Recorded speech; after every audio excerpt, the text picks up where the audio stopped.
Assalamualaikum warahmatullahi wabarakatuh. Alhamdulillah. Alhamdulillahilladzi an'ama 'alaina bi ni'matil iman wal islam. Asyhadu an la ilaha illallah wa asyhadu anna Muhammadan 'abduhu wa rasuluh. Allahumma salli wa sallim wa barik ala sayyidina wa maulana Muhammadin wa ala alihi wa ashabihi ajma'in, amma ba'du. Puji syukur kita haturkan kepada Allah Subhanahu wa taala atas berkat nikmat dan karunia-Nya kita bisa melaksanakan salat zuhur berjamaah. Kemudian kita lanjut sejenak untuk thalabul ilmi, untuk mencari ilmu. Rasulullah sallallahu alaihi wasallam bersabda di dalam hadis yang diriwayatkan oleh Imam Muslim, "Man salaka tariqan yaltamisu fihi ilman, sahhalallahu lahu bihi tariqan ilal jannah." Orang yang menuntut perjalanan untuk mencari ilmu, maka dia akan dimudahkan jalannya menuju surganya Allah Subhanahu wa taala. DKM memberikan tugas kepada saya untuk menjelaskan kepada para jamaah semuanya tentang fiqhul muamalah, fikih muamalah, yang mana tentunya fikih muamalah al-maliyah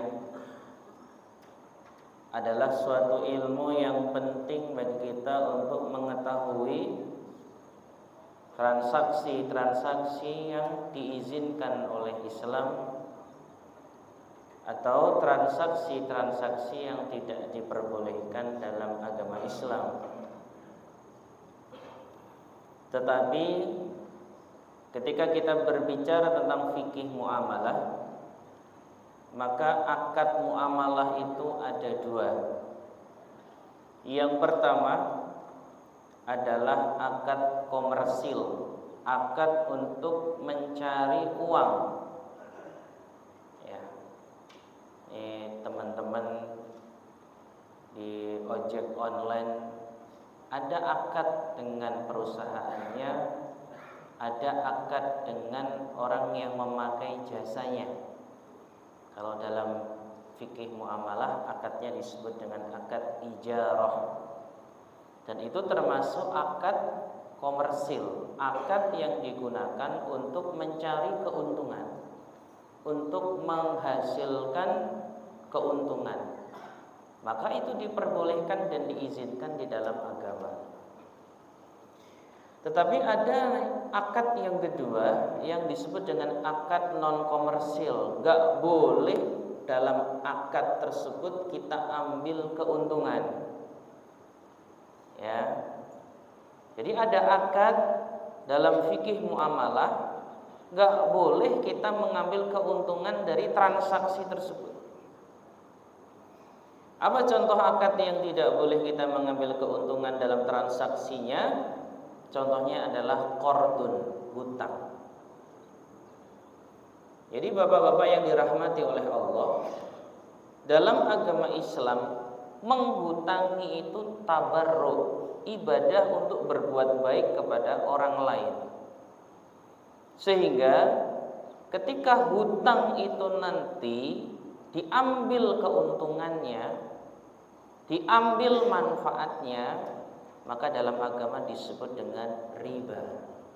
Karena orang hutang itu orang butuh bantuan. Orang hutang itu adalah orang yang membutuhkan pertolongan. Sehingga di dalam agama Islam tidak boleh orang yang membutuhkan pertolongan malah digunakan kesempatan tersebut untuk mengambil keuntungan yang sebanyak-banyaknya dari orang yang minta tolong.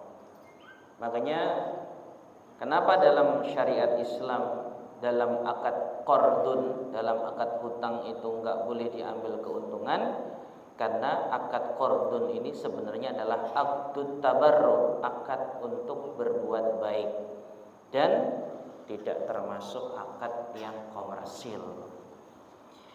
Nah, di dalam kajian kita siang hari ini, insya Allah kita akan membahas salah satu dari aqdut tabarru, akad tabarru, akad non komersil yang disebut dengan akad wakfun atau wakaf.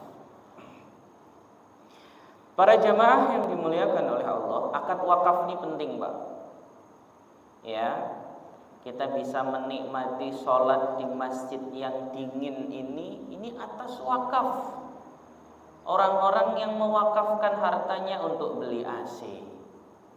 Di AC ini dipasang dengan akad yang disebut dengan akad wakaf. Ya, kita bisa sholat dengan tanpa merasakan dingin di kaki kita karena kita menginjak karpet yang warna hijau ini. Akad karpet ini pun dari wakaf. Ya. Bahkan kita bisa merasakan penerangan di masjid ini. Bahkan wujudnya masjid ini itu semuanya didapatkan dari akad wakaf. Yang mana akad wakaf ini adalah akad tabarruk, bukan termasuk akad yang digunakan untuk mengambil suatu keuntungan, tetapi memang memberikan manfaat kepada orang lain. Makanya dalam agama Islam orang ini sangat dianjurkan untuk berwakaf. Rasulullah SAW bersabda di dalam hadis yang diriwayatkan oleh Imam Muslim dari sahabat Abu Hurairah radhiyallahu anhu, anna Nabiy sallallahu alaihi wasallam qala, Nabi Muhammad sallallahu alaihi wasallam bersabda, idza mata ibnu Adam, ketika meninggal anak Adam, inqata'a amaluhu, maka terputuslah seluruh amalnya. Artinya orang tuh kalau meninggal dia sudah enggak bisa mendapatkan pahala dari amal baca Qur'annya. Karena nggak ada orang mengambil manfaat pahala baca Quran di dalam kuburannya dia. Amalan sholatnya tidak bisa berpahala bagi dia. Pokoknya terputus, amalnya itu udah terputus. Illa min salasin, kecuali 3 hal. Yang pertama, shadaqatin jariyah, sedekah jariyah. Sedekah jariyah ini adalah wakaf. Ya. Apa bedanya sedekah jariyah dengan sedekah saja? Makanya riwayat hadisnya mengatakan sedekah jariyah. Sedekah jariyah ini adalah sedekah yang ketika orang tersebut meninggal, itu bekas dari sedekahnya ini masih ada. Ya. Makanya disebut dengan jariyah. Jariyah itu mengalir, pahalanya mengalir kepada dirinya walaupun dia sudah meninggal. Makanya kalau Bapak punya banyak harta, punya banyak duit, punya tanah yang luas, ya, ayo wakaf. Kenapa? Karena selama barang yang Bapak wakafkan ini dimanfaatkan oleh orang lain, maka selama itu juga Bapak akan terus mendapatkan pahala dari Allah Subhanahu wa ta'ala. Ada satu kisah, Pak, luar biasa dari seorang sahabat yang bernama Utsman bin Affan radhiyallahu anhu. Ya. Sahabat Utsman ini dulu ketika beliau tinggal di kota Madinah, Rasulullah Shallallahu alaihi wasallam menyaksikan sahabat Muhajirin ini kesulitan untuk mendapatkan air. Ya. Karena orang-orang Muhajirin dari Mekah, sahabat-sahabat Muhajirin dari Mekah itu terbiasa minum air gratis. Ya, apa air gratis yang diminum? Air Zam-Zam.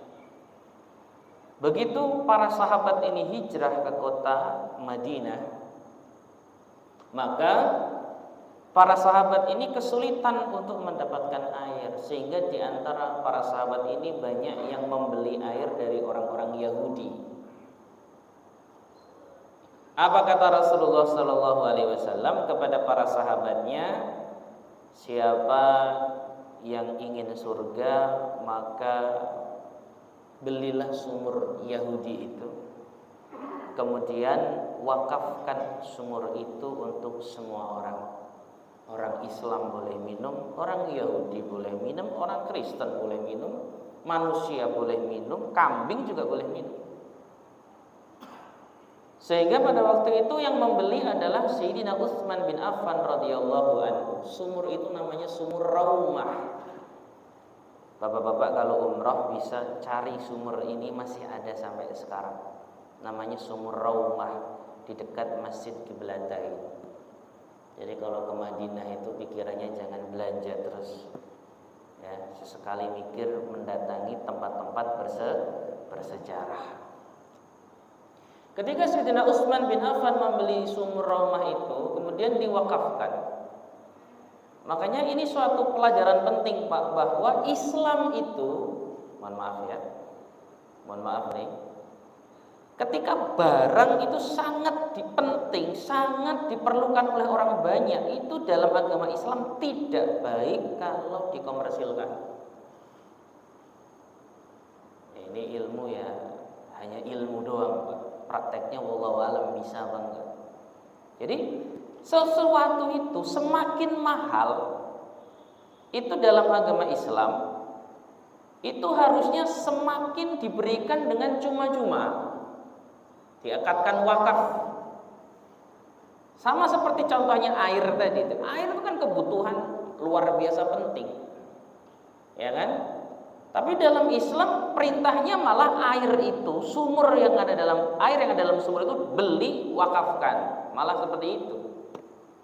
Ini kalau otak-otak bisnis nggak masuk ini, ya. Kalau otak-otak bisnis itu makin dibutuhkan masyarakat, makin dijual dengan harga yang tinggi. Tapi dalam Islam enggak. Makanya seharusnya pendidikan, kesehatan, pangan itu enggak boleh terlalu dikomersilkan. Itu enggak boleh. Karena kenapa? Karena kebutuhan kita terhadap hal itu sangat penting. Kalau nanti pendidikan itu mahal, maka hanya bisa dijangkau oleh orang-orang yang kaya saja. Ya. Makanya Bapak, saya salut dengan pemerintah yang ada di Saudi Arabia itu. Itu ada, kalau Bapak ke Mekah itu, ada roti namanya roti tamis, Pak. Warnanya putih, terbuat dari gandum. Ya, porsinya itu porsi orang sono, jadi gede banget rotinya. Itu dari mulai dulu sampai sekarang tuh harganya 1 real. Kenapa dibuat harga roti yang sebesar itu 1 real? Nanti Bapak sekali-sekali cari rotinya, roti tamis, warnanya putih gede banget. Ya, kenapa harga roti tamis itu dibikin murah di sana? 1 real. 1 real itu kalau di sini cuma 3.000, 4.000 lah. Ya kan? 4.000 tuh orang bisa makan kenyang. Sayangnya Bapak kalau nggak nasi tetap nggak makan, ini masalah sebenarnya. Ya. Sama aja, harusnya gandum bisa sama. Karena di sana itu orang di sana, orang di Mekah, orang di Madinah itu jangan sampai ada orang kelaparan nggak bisa beli makan, sehingga harga makanan itu dibikin sangat murah. Ada yang tadi saya katakan roti tamis itu ya tadi cuma 1 real, ya cuma 1 real. Ini luar biasa. Ini konsep Islam. Makanya Sayyidina Utsman beli sumur itu kemudian diwakafkan. Ya, ketika diwakafkan sumur itu, Sayyidina Utsman juga beli kebun kurma yang ada di sekitar tanah itu. Kemudian sekarang Bapak, sumur itu masih ada, kebun kurmanya juga masih ada, dikelola oleh Al-Wizarah, Kementerian Al-Falahiyah, Kementerian Pertanian di sana. Ya, hasil dari wakafnya Sayyidina Utsman ini sebagian lagi diputar untuk menjadi usaha, sebagian lagi disedekahkan. tahun 2023 kemarin. Saya itu umroh Ramadan akhir itu menginap di hotel, funduk hotel wakfu Sayyidina Utsman bin Affan. Wakaf Sayyidina Utsman bin Affan itu ada hotelnya besar di kota Madinah dekat flyover. Ya, luar biasa. Bahkan rekeningnya ada. Makanya ini kedahsyatan wakaf itu ini. Wakaf itu kalau Allah ridho, Allah jaga wakafnya itu sampai beberapa generasi masih Allah jaga, masih bisa memberikan manfaat kepada orang lain. Ya, makanya Bapak Ibu yang dirahmati oleh Allah, kebaikan-kebaikan yang timbul dari akad wakaf ini bisa sampai dirasakan bukan hanya pada generasi sekarang, bahkan generasi berikutnya. Makanya kita doakan orang-orang yang membangun masjid ini, yang mewakafkan masjid ini. Berapa nilai tanah di sini sekarang, Pak? Luar biasa. Ya. Tapi orang-orang dulu yang mewakafkan tanahnya untuk menjadi masjid ini, ya, semoga Allah Subhanahu wa taala selalu alirkan pahala kepada mereka. Makanya sholat kita, zikir kita, taklim kita, pahalanya dikirim ke sana juga. Ya. Makanya akad wakaf ini menjadi akad yang sangat penting karena mempunyai keberkahan yang luar biasa. Nah, kemudian apa definisi dari wakaf itu? Para ulama mengatakan yang disebut dengan wakaf adalah habsu ainin. Wakaf itu artinya adalah menjaga suatu barang yumkinu al-intifa'u biha ma'a baqaiha, yang mungkin bagi kita untuk mengambil kemanfaatannya tetapi barangnya tetap masih ada. Ini namanya apa? Wakaf. Jadi memberikan suatu barang yang mana ketika barang itu diambil manfaatnya, barangnya itu masih ada, taqarruban ilallah, karena mengharapkan kedekatan dirinya kepada Allah Subhanahu wa taala. Makanya orang ngasih orang lain nasi padang. Ya. Bapak habis kajian ke warung Padang beli 2 nasi bungkus, Bapak kasihkan ke temannya. Ini saya wakafkan nasi Padang kepada kamu. Enggak bisa. Karena nasi itu ketika diberikan kemudian dimakan, maka barangnya apa? Hilang. Nah, kalau hilang berarti ini tidak menjadi wakaf, tapi hanya menjadi sedekah biasa. Karena yang disebut dengan sedekah tadi harus barangnya itu harus tetap bertahan, ya, harus tetap bertahan ketika barang itu dimanfaatkan. Makanya motor bisa, mobil bisa. Mobil wakaf itu penting, Pak. Mobil ambulannya, ya, untuk orang yang ngantar orang sakit, untuk mengantar orang yang meninggal, penting itu. Ya. Misalnya contohnya wakaf adalah an yuqifa daran. Ya, boleh bagi kita untuk mewakafkan rumah. Boleh. Ya. Kemudian mewakafkan untuk masjid, boleh. Mewakafkan buku-buku, boleh. Karena buku itu ketika kita ambil manfaatnya, kita baca, tetap bertahan. Ainnya itu boleh bertahan. Ya. Makanya Rasulullah SAW ketika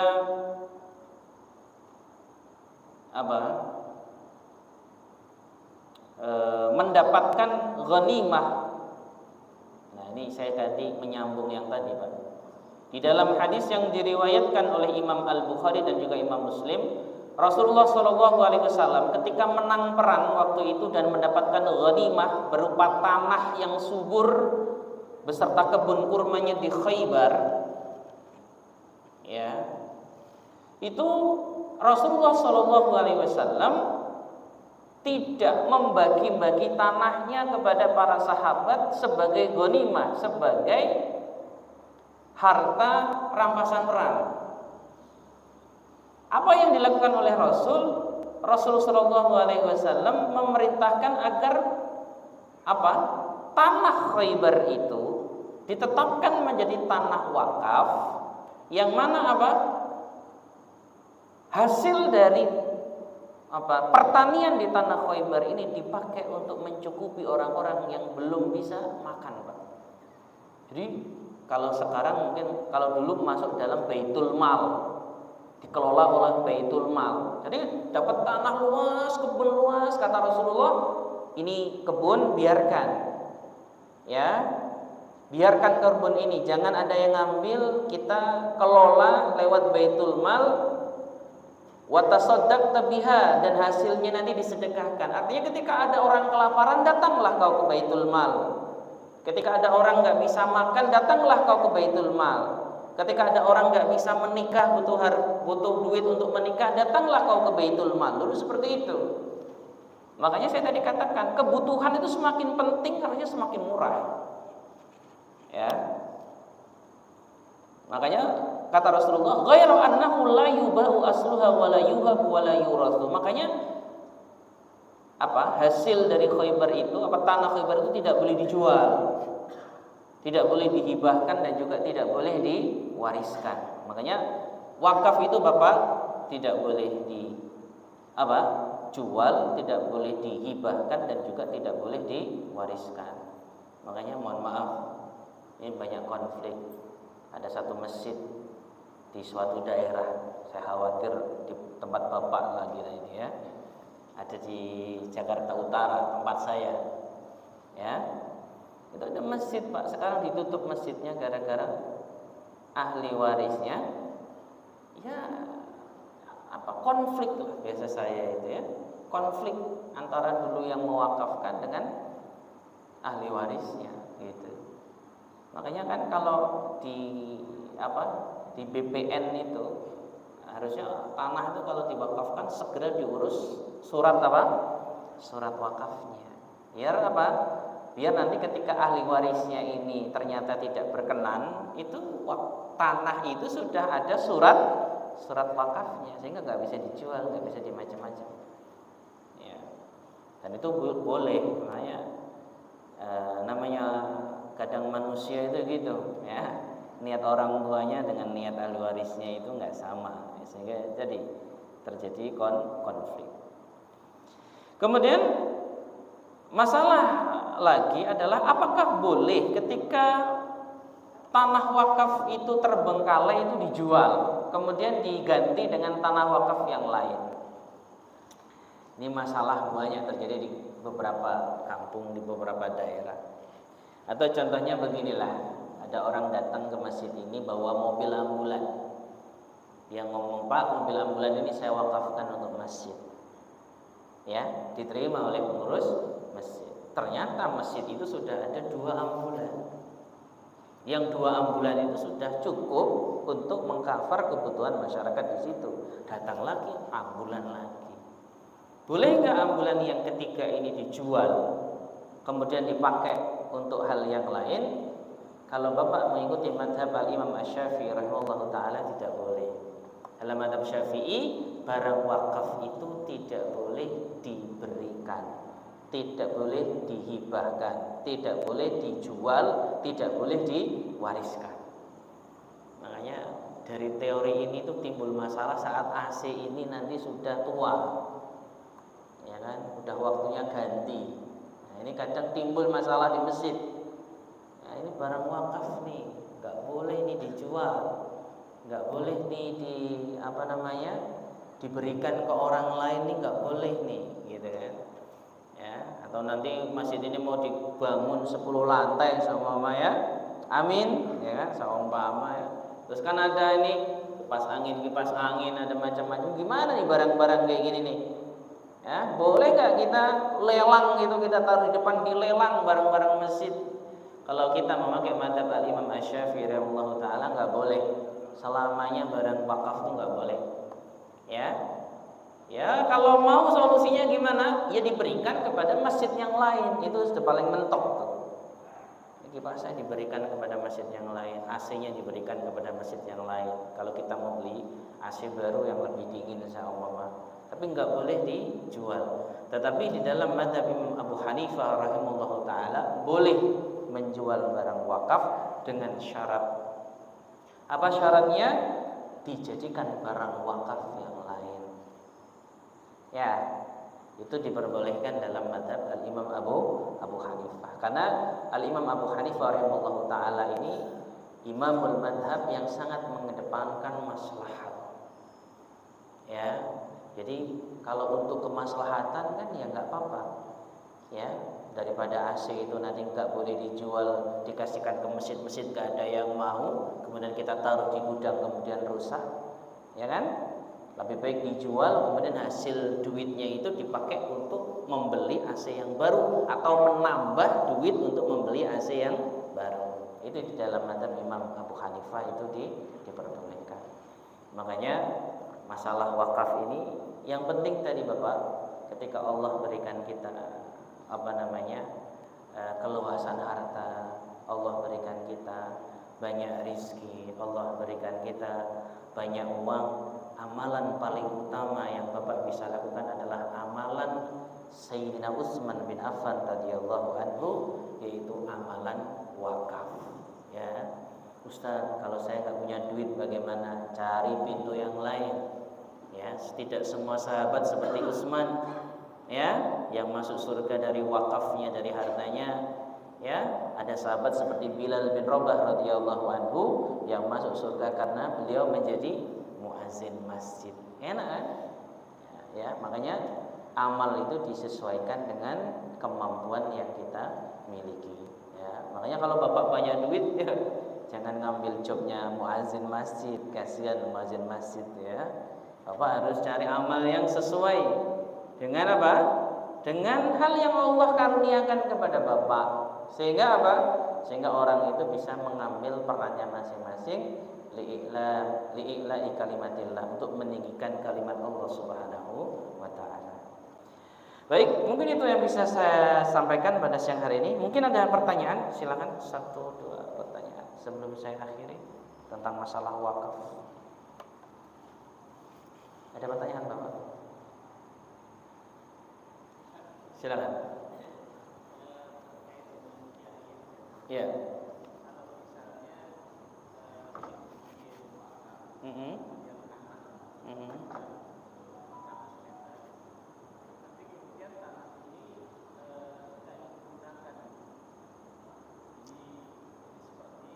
Terbengkalai.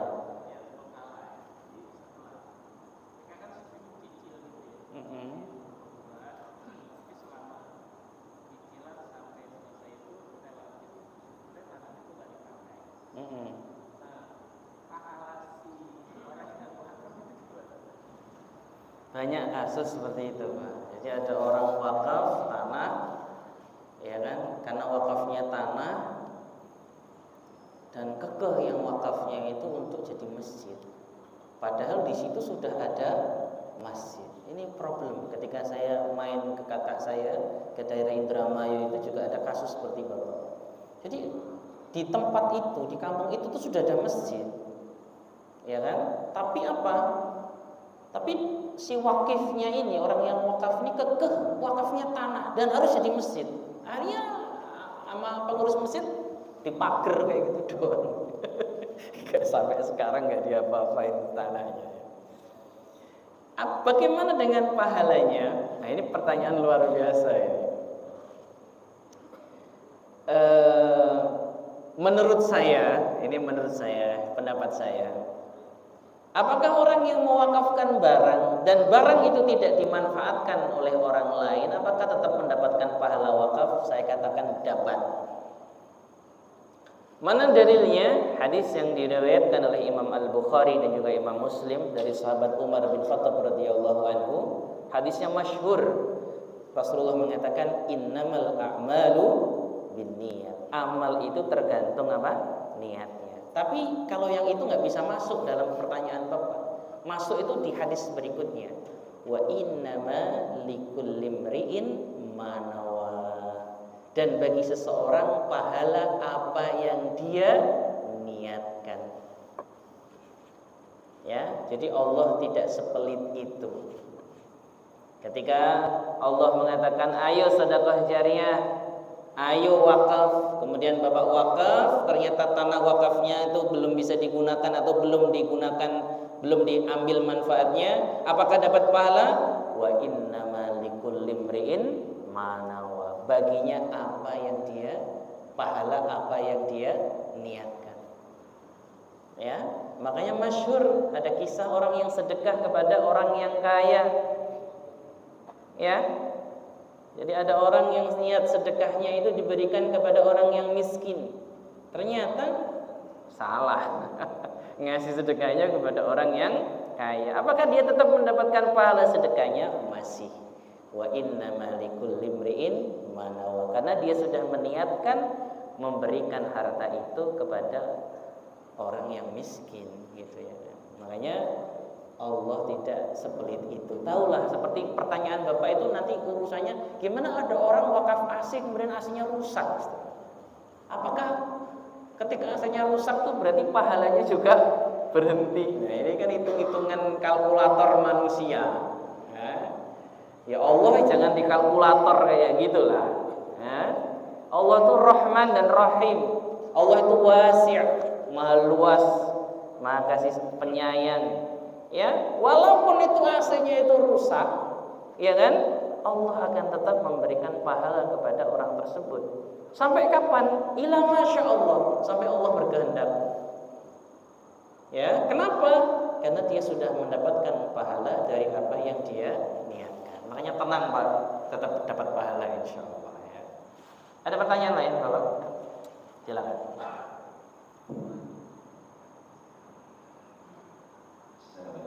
Assalamualaikum warahmatullahi wabarakatuh. Waalaikumsalam.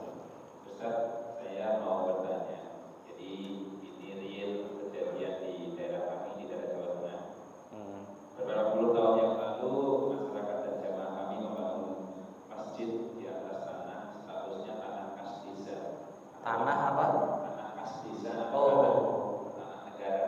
Oh iya. Dengan berjalan waktu kami dan masyarakat jamaah akhirnya berkeinginan untuk mewakafkan tanah tersebut. Tapi permasalahan tidak bisa karena sudah tersebut tanah kas negara atau kas desa. Kemudian ada jamaah kami yang memberikan wakaf berupa tanah sawah untuk rencana akan dibuka guling atau diruslam untuk mengganti tanah yang itu. Betul. Masjid tersebut. Tetapi sampai saat ini masih berkendala dengan proses yang sangat panjang karena harus sampai, kalau kami itu kan di daerah Klaten Jawa Tengah itu harus sampai ke kantor gubernur Jawa Tengah. Dan proses ini masih harus sampai tingkat kecamatan ke kabupaten. Yang pertanyaan saya, dengan status tanah yang di atas tanah kas desa itu, apakah itu termasuk mungkin dolim karena status tanahnya kan bukan tanah wakaf atau tanah perseorangan, atau mungkin karena kejahilan kami statusnya seperti apa? Iya. Terima kasih Ustaz. Iya. Bapak namanya siapa Pak? Pak Yanto. Kita doakan Pak Yanto jadi gubernur Jawa Tengah. Amin. Selesai kalau Pak Yanto jadi gubernur Jawa Tengah itu masalah Pak Yanto langsung selesai. Jadi gini Bapak, pertanyaan bagus ya. Gimana ketika ada satu masjid yang dibangun dari tanah bukan tanah wakaf? Ya, mungkin dulu itu kan pencatatan tanah nggak seperti sekarang ya. Dulu tuh katanya dulu tanah itu tinggal matok kayak gitu katanya dulu. Sehingga terkadang dibangunlah masjid tidak di atas tanah wakaf. Nah, pertanyaannya adalah apakah itu suatu kezaliman ketika ada orang membangun masjid di atas tanah yang bukan tanah wakaf? Tidak bisa kita langsung ngomong zalim. Ya, tidak bisa kita ngomong zalim, harus ditelusuri dulu. Kenapa dulu tempat itu dipakai untuk menjadi masjid? Saya mau ngomong tapi saya samarkan tempatnya. Ada satu tempat, Pak. Itu tempat di Jakarta, strategis banget tempat itu. Itu tanah dulu adalah tanah fasilitas umum, tanah fasilitas umum. Sebenarnya dipakai orang untuk bikin apa? Lapangan ya kalau nggak salah ya. Nah, kemudian karena itu tanah untuk dibikin lapangan, sudah ada lapangan walaupun tidak di pas dekat situ, sehingga masyarakat di situ tuh bersepakat untuk membangun tanah itu menjadi tanah masjid. Ya. Apakah membangun tanah yang tidak menjadi tanah wakaf ini hukumnya zalim? Nggak bisa kita langsung vonis zalim. Kita harus tadi lihat apa alasannya tanah itu dipakai jadi masjid. Apakah sudah memungkinkan? Apakah memungkinkan ketika tanah itu nanti ditukar seperti kasusnya Bapak tadi? Makanya kalau saya lebih pada gimana cari solusinya.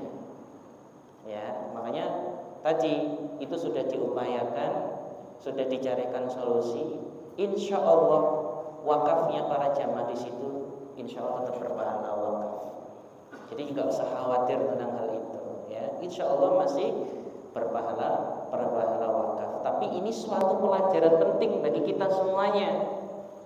Alangkah baiknya sebelum tanah itu dibangun masjid ditelusuri dulu.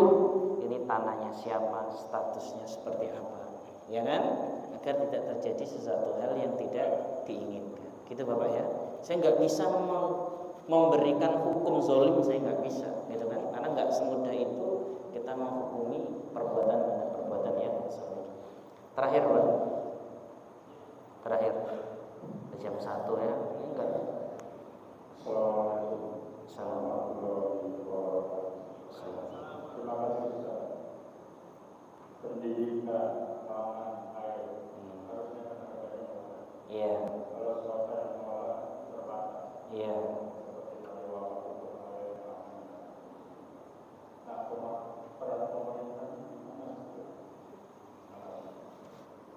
Ya jangan tanya saya ustadz ya. Ya kan, saya kan hanya menjelaskan dalam syariat Islam sesuatu yang sangat penting itu tidak baik ketika terlalu dikomersilkan. Karena itu menyangkut kebutuhan orang banyak. Ya, sebisa mungkin ya kalaupun harus diambil keuntungan ya sekedarnya saja. Ya, makanya saya nggak bisa memberikan jawaban karena saya bukan orang pemerintahan. Saya ini ya ustadz, kerjaan saya ngaji gitu ya. Kecuali kalau saya jadi gubernur gitu kan, saya jadi presiden, mungkin Bapak bisa bertanya itu kepada saya. Tapi kita hanya bisa mendoakan saja, ya. Semoga hal-hal yang menjadi kebutuhan masyarakat, pangannya, ya kan, kesehatannya, pendidikannya, ya. Kalau orang Jawa bilang itu sandang, pangan, papan. Hal-hal yang menjadi kebutuhan pokok ini bisa diusahakan menjadi kebutuhan yang bisa dijangkau oleh semua orang. Itu doa kita semuanya. Ya.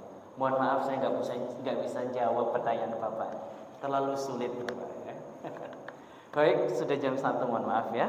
Kita tutup dengan kafaratul majlis. Subhanallah wa bihamdika asyhadu an la ilaha illa anta astaghfiruka wa atubu ilaik. Assalamualaikum warahmatullahi wabarakatuh.